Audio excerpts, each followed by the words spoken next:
Good day, everyone, and welcome to this COP27 conference, press conference on important research on who is financing fossil fuel expansion in Africa. My name is Leanne Govinsamy, and I am from the Center for Environmental Rights in South Africa, also representing the Life After Coal campaign and the Fair Finance Coalition Southern Africa. So this research, prepared by Urgewald, Stop EACOP, Oilwatch Africa, Africa Coal Network, and 33 African NGOs, is being presented on today. I'd like to hand over to Heifer Schukking, fearless leader and director of Urgewald and the 1994 Goldman Prize winner. Heifer, over to you. Thank you, Leanne. So I'm going to sum up the main findings of our report, Who's Financing Fossil Fuels in Africa. And the report reveals 200 companies who are behind fossil fuel expansion on the continent. The report is published by 46 NGOs, out of which 36 NGOs are from Africa. And for the journalists, I would like to note that the report is embargoed until midnight tonight. So while the negotiations are going on here in Sharm el-Sheikh, many people don't realize that Egypt is actually also a hot spot for oil and gas exploration. There are currently 55 companies prospecting for new oil and gas finds in Egypt alone. This picture is of the Zohr gas field, which is Egypt's largest gas field, which was discovered in 2015. And here you see that there's actually, companies are spending capital on exploration for oil and gas in 45 African countries, out of which 18 are what the industry calls frontier countries, so countries that up to now have not had any or only very little oil and gas production. And if you think about this exploration,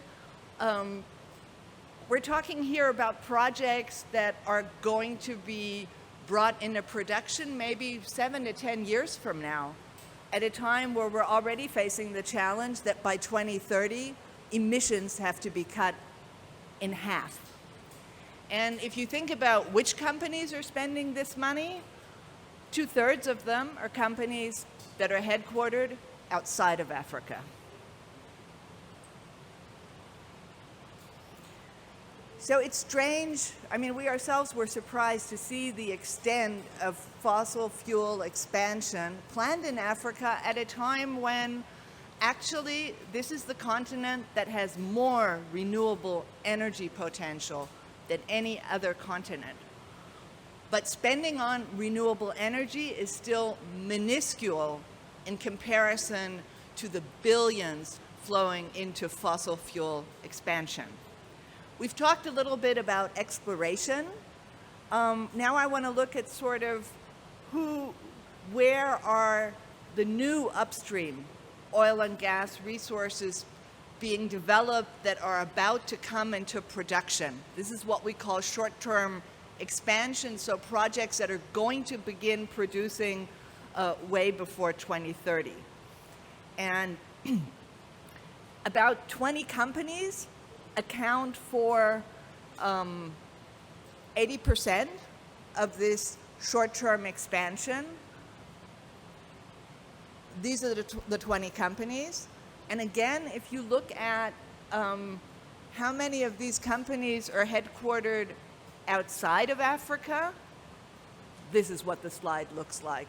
13 of the top 20 upstream oil and gas expansion companies are from outside of the continent. And I'm going to do a little feature on sort of who are the top 3. Number 1 is Total Energies, a company that if you go on its webpage, it says Africa is at the heart of our global strategy. And it's true that 25% of the hydrocarbons Total Energies produces come from Africa. And The new resources that Total Energies is planning to bring online in the short term are 2.27 billion barrels of oil equivalent. That's equal to, if those oil and gas resources are consumed, that's equal to about 3 years of France's annual CO2 emissions as a country.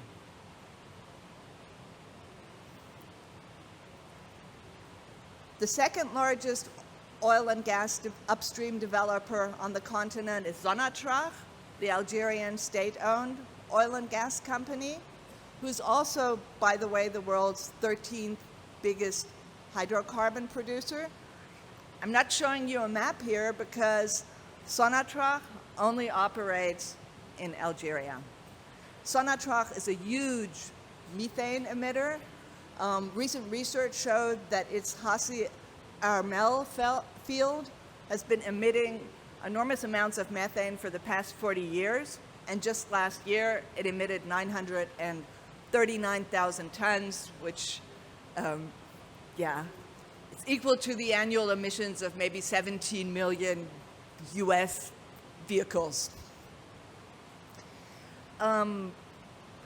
Number 3 among the top oil and gas expansionists in Africa is again a European company, Eni, from Italy.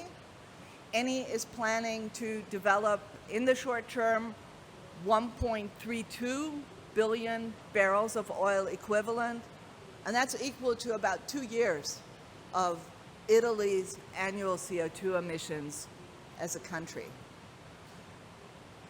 So the next chapter of the report looks at long-term fossil infrastructure that's being planned in Africa.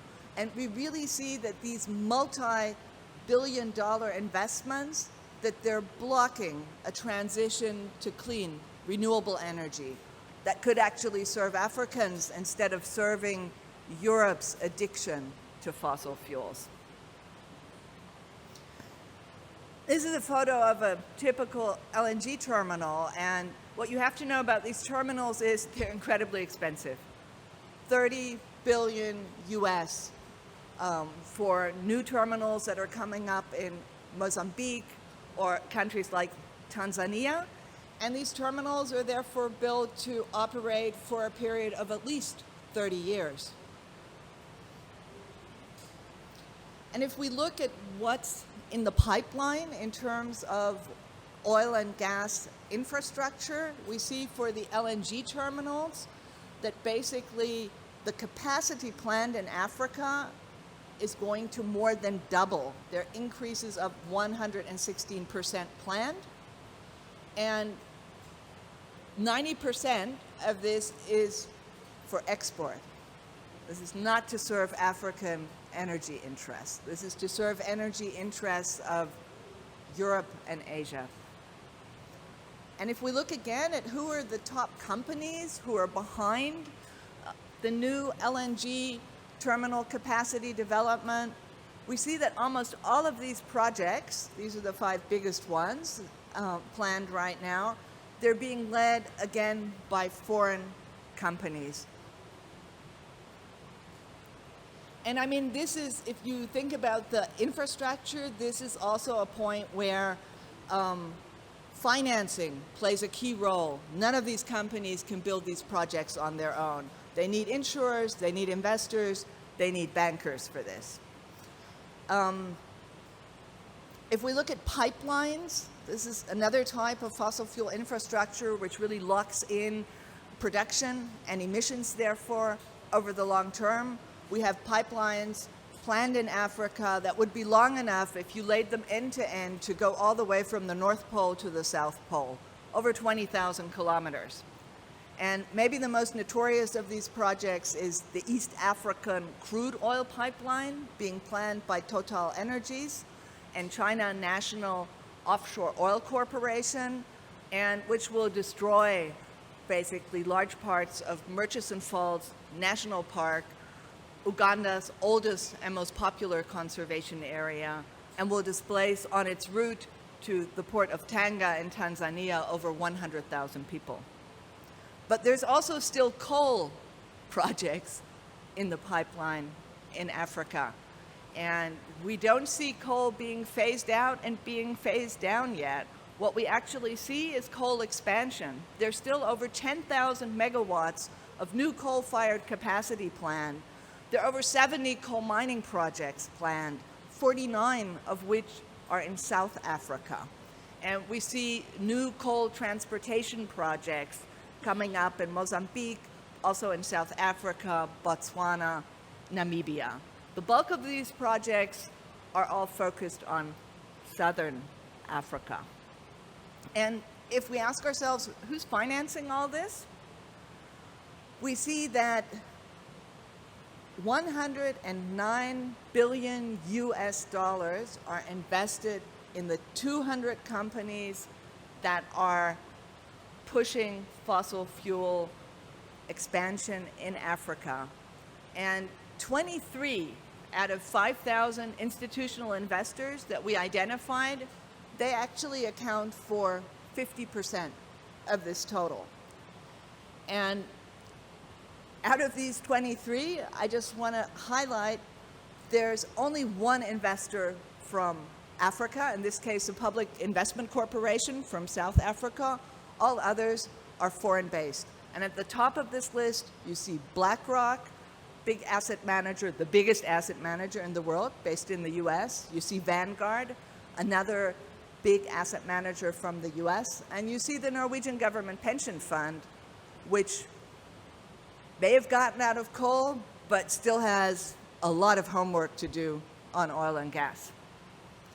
If we look on the banking side, we see that between January 2019 and July 2022, over 300 foreign banks supplied 98 billion US dollars for the 200 fossil fuel expansion companies covered in our report. And what we see here is that 20% of those banks come from the US. If you add up the European countries in the chart, you'll see about 40% from Europe. And again, almost all of the finance for fossil fuel expansion in Africa, it's coming from outside. And in terms of just highlighting who are the top three, number one is Citigroup from the US. Number two is JP Morgan Chase, again from the US. And number three is BNP Paribas from France. Now, almost all of those banks have some kind of net zero commitments, saying they'll be net zero by 2050. But what they're doing today is they're not investing into a 1.5 degree world. They're investing in a 3-degree world. And we see that out of the banking services provided to those companies, that 71% of those 98 billion were provided by banks who are a member of the Net Zero Banking Alliance, which is one of the alliances under the umbrella of GFANZ, the Glasgow Financial Alliance for Net Zero, that one had the impression in Glasgow this was going to save the world, but finance is still going to the wrong places.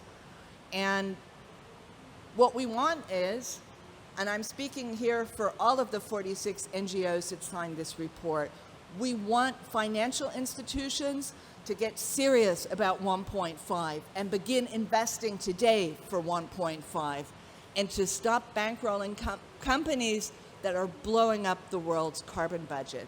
Thank you.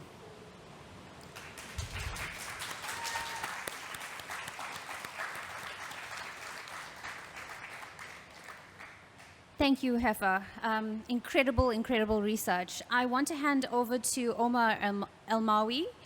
He is the coordinator of the Stop EACOP campaign and executive director for Muslims for Human Rights. If you know about the Stop EACOP campaign, it's because Omar has been working tirelessly on this campaign. Omar. Thanks a lot for the opportunity to speak to all of you, and thanks all of you for coming here. So I just wanted to like sort of react to the report and give it my 2 cents around what this means for the amazing campaigns that we have all over Africa that are trying to stop all of these projects that are affecting people, affecting livelihoods, and also huge carbon bombs that are going to be very hard to diffuse them because they're very long term and we're going to have them for a while.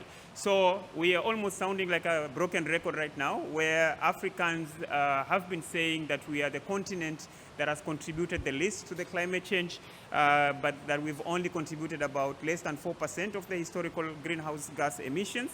We've been very clear that also it's the continent that is most affected by climate change. And we, according to the IPCC report, it's one of the continents that is, has more higher increase in temperature and also high sea rise compared to other continents. And therefore, it becomes very important. Climate change for us is not necessarily an issue about statistics and hypotheses. It's really about people being affected, lives and livelihoods being affected every day. We're talking about extreme floods. We're talking about droughts where people don't have food and therefore affecting food security. We're talking about water shortages, even in areas like the Niger Delta. We are talking about schools being submerged in water and our kids cannot go to school and therefore their future is being threatened. We're talking about many issues. But then it's also a continent that has an energy crisis. As Hefa has begun to tell you, all of these projects that are coming to the continent are not for the continental use. They are to be exported. Therefore, they are exploitative. In many ways, they are also very colonial because what they are doing is exploit from the continent, leave us with the impacts, and take it to the global north and Europe, where now Africa is becoming a petrol station, a gas station that feeds the interest of the global north. The sad thing is that despite knowing all of these things, and despite Africa being one of the leading hubs when it comes to renewable energy potential, we're not seeing financiers, we're not seeing investors, we're not seeing banks, and also companies that are investing around energy to really look at Africa as an opportunity, because what we are telling them is not necessarily not to come and do business in Africa, but to invest in pathways that are better, not just for them, but also for the people who are living within this continent. And therefore, it becomes really important for us to mention that it's important for them, if what they really want to do is development, then to figure out a way that it includes the people, that they invest in sources that really, really support them. And the other thing that I really wanted to speak about is the aspect around how these fossil fuel projects are really bringing a lot of impacts to our people, especially those that have spoken against it. So we've had many of our colleagues within the whole continent, be it in Nigeria, be it in East Africa where I'm coming from, be it in Mozambique, whenever someone voices their arguments against these projects, they will face in one way or another reprisals from the government and the authorities. People have been arrested, people have been detained, people are still going to court up to today to answer up about trumped-up charges. People cannot voice their issues around these issues. And therefore, it's really sad that companies like Total, Eni, and others who are very public saying how they're coming to Africa, how they're developing, how they are pushing for public consultation and involvement in their projects, that actually these are the same projects that are being used by the authorities to reprise and sort of in many ways try to gag and stop people from speaking about them. As you've also been told, fossil fuel projects are expensive. This is money that we are committing. And it's actually cheaper if they invested them in renewables. It costs only, according to the IPCC report, IEA report, sorry, they say that we only need about $25 billion between now and 2030 for us to have a renewable energy infrastructure for the continent and to provide for the needs that we need for this continent. It will need more if you're to do an LNG terminal anywhere else within the continent. And therefore, it's actually, the resources are there. It's just about who's doing it and the interest to be doing them. Finally, I just wanted to mention that there are many, many amazing solutions, campaigns that are working within the continent. You only have to look, for instance, in East Africa, the Inclusive Green Economic Network, which is talking about how they can use renewable energy, community-led renewable energy, and different other sectors. If you look at Ghana, they are talking about how they can provide all the energy needed for the country via renewables. If you look at Kenya, they're talking about how they can get to 100% renewable energy transition by 2030. And therefore, these are things that are possible. And therefore, what we're saying is that we really need to look And I will encourage everyone to read the report. It's going to be available so that everyone looks at it, and hopefully it provides the narrative and the data that we need to have these discussions with our people. Because the way we are going, the future is very bleak, and it's only companies and fossil fuel companies and their shareholders that are going to be making the money at the expense of everyone else. Thank you so much.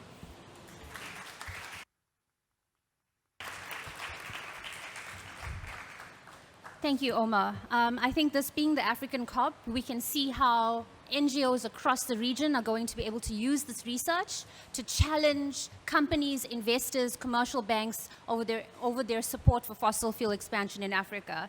So as Omar has mentioned, the reports are available, and a kind of summary through a press release is available as well. I want to hand over for questions. I have a question at the, have one here.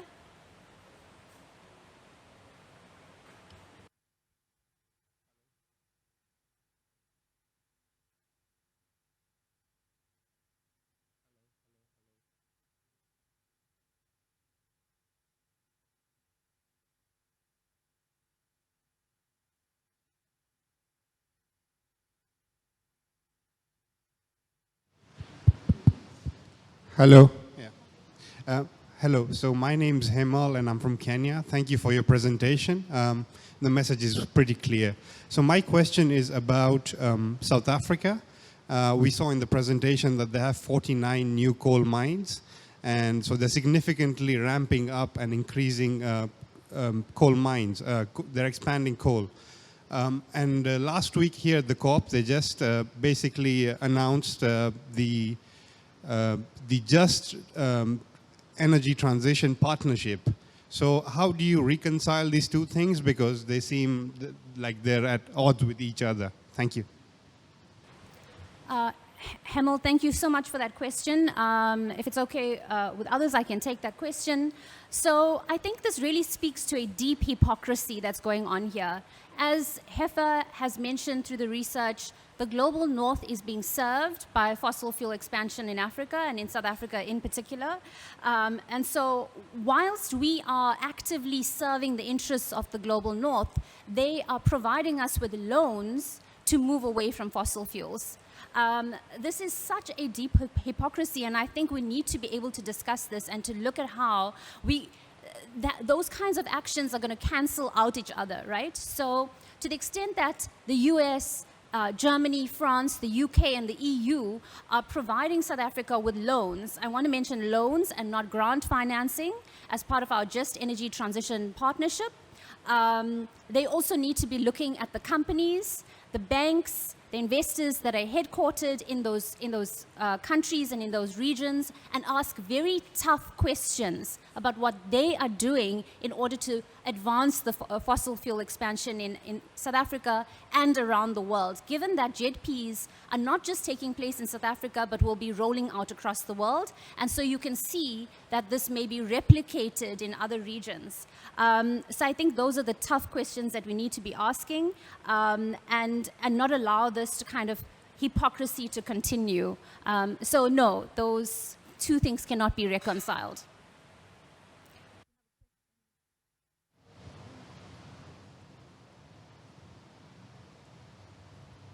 Yes, hello. I have two questions. One would be, I confronted John Kerry this morning about the US investments in African fossil fuel infrastructure.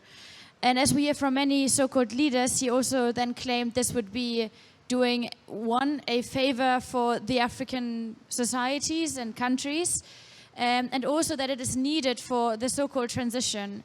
What would you comment on that? Would be the one question. And then also regarding the EACOP pipeline, we see that especially the EACOP pipeline has turned into a symbol of a global north hypocrisy, claiming that it would be the morally right thing to do to provide African countries with energy to end energy poverty. Maybe you can comment on that as well. Thank you.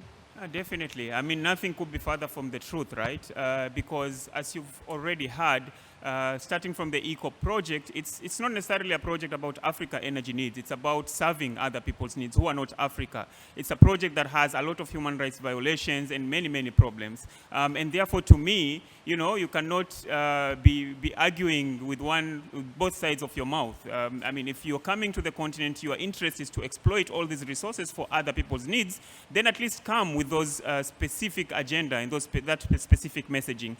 In terms of the second question around the need for transition and in a big part around the continent, it's the same problem that we're seeing. Nigeria has been exploiting its oil for the past 6 decades. They still are one of the countries leading with both energy poverty. They're one of the leading poverty in terms of people living under extreme poverty lines. So it's not helping them. There are a lot of problems that we're seeing. People are being affected. Livelihoods are being affected significantly. And we also know that if indeed what they wanted is to develop the continent and support and improve the lives of people, then it's very simple. They just have to invest in community-led renewable energy. That has been proven. It's cheaper than fossil fuels. And then secondly, per dollar invested in renewables, you're actually employing more people than any dollar you're investing in fossil fuels. So let's be honest, at least first and foremost, so that you don't kill people with good words. If what you're trying to do is exploit and take everything that they have and own and cherish, then just say that we are coming back to colonize you, but just in this time we are coming with a different language.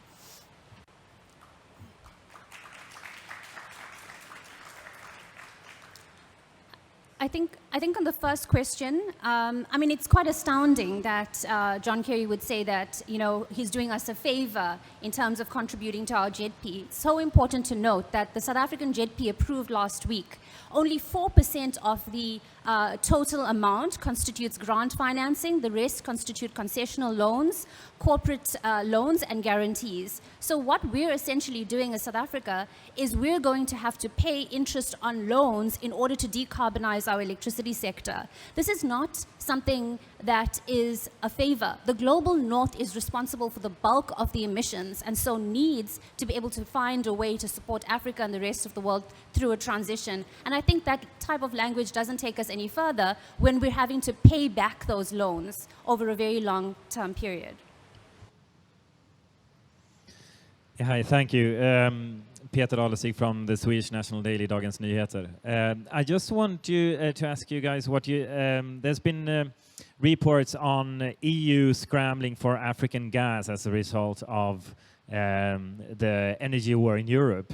And I want to get your take on that. What would it mean if EU is actually starting to invest in gas and get gas from Africa? And I also wanted to ask you guys if you know anything about the rumors that the Russian delegation is here to sell its gas, if that's anything you've heard about. Thank you.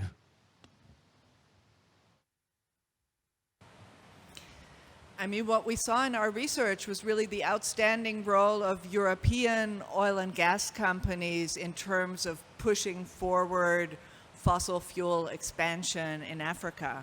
And I mean, the European oil and gas companies, there's an amazing amount of hypocrisy. They all sort of claim to be moving towards net zero by 2050, but at the same time, we're seeing a massive, massive expansion. And this is very much about serving Europe's energy needs and the need, or addiction, I should say. It's not its real energy needs. Europe can do what many countries are already doing, move to renewables. Yeah,